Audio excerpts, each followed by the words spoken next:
Welcome to the Snowflake MultiTeach 6.0 Arctic Fox update. We have introduced a whole new background, and we've introduced a change to the way that we do search. So now, if you search for a term, Peter Rabbit, what you'll find is a number of lessons that specifically relate, but now we also provide the description as well. In addition, we have a tab called YouTube, and YouTube will open up all of the videos related to it, and you can play them directly from here, and you can see the description and the thumbnail. So just getting to content is just a lot easier, and it's a lot more descriptive. In addition, we have filters, so you can filter by age, subject, lesson type, and country that we wanted to specify. In addition, the way that you play lessons has changed. You can see the icons have been changed. Here we can just click on a lesson, and in this lesson you'll see a video plays first.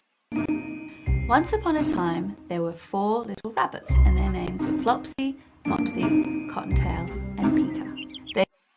And you'll notice that video didn't play completely through, it just played a small section. That's one of the new functionality that we've added.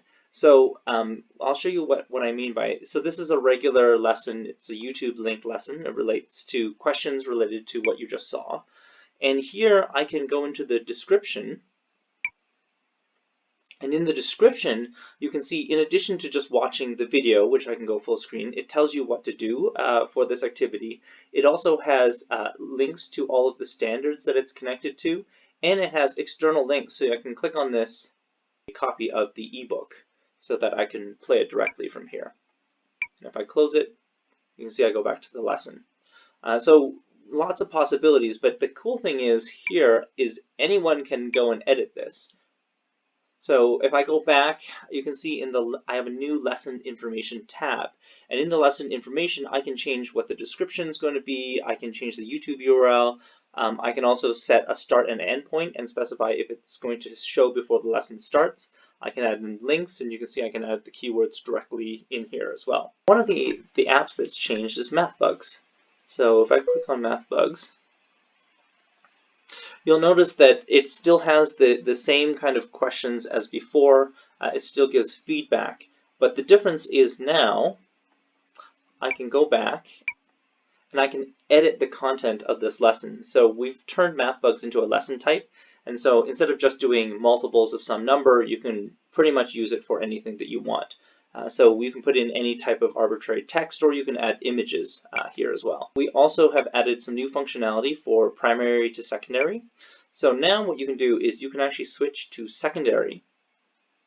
You'll notice it changes the background, but it also changes what you can search as well. So if I search space physics, all of the lessons that appear are actually rated at the higher age group, so secondary.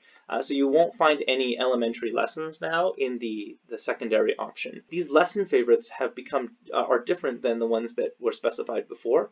So if I choose chemical reaction, you'll see it plays a video. The Haber-Bosch process converts nitrogen gas and hydrogen gas, 2 simple ingredients, to make ammonia. So here, it talks about the different chemical reactions, but in addition,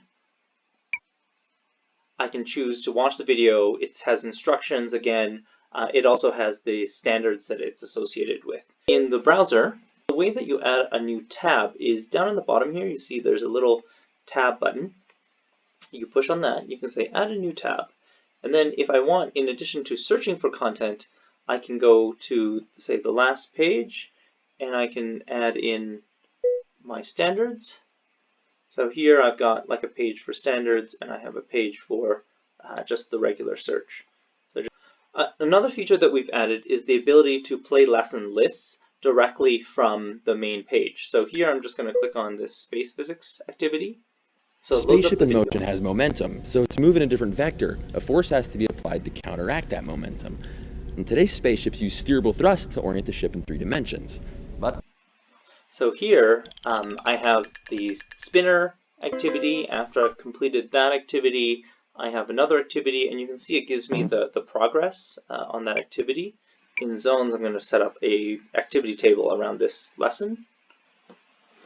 Okay, so this has a simple activity. You can see it has different definitions that you can go through, and it has words that you can search for. You can also set up a screen to do like a 3-zone collaboration. And you can see here I have a really simple activity. So this one's like about the World Cup, and I can bring in videos here. I can even say send it to another screen. So if I just send it to the other app, you can see like the video is right here in the middle, and I can also play it. So it's kind of a live video, and this is a YouTube video I think that got saved. So it just makes it really easy to do kind of small group collaboration. Each person can have their own personal space, and then they also have a group space where they can collect all the information together. So these are, base functionality that you'll still have access to in 6.0.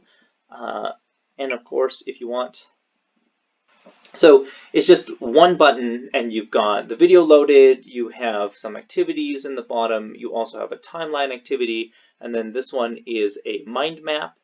So if I click on this, I can expand and see all the different characters inside the story. I can make any one of these full screen, and of course this particular mind map has lots of details, images, and it has links to videos as well. And so all of the great functionality that we had in the previous versions is still available. This is kind of the summary that I had for 6.0, and thank you very much.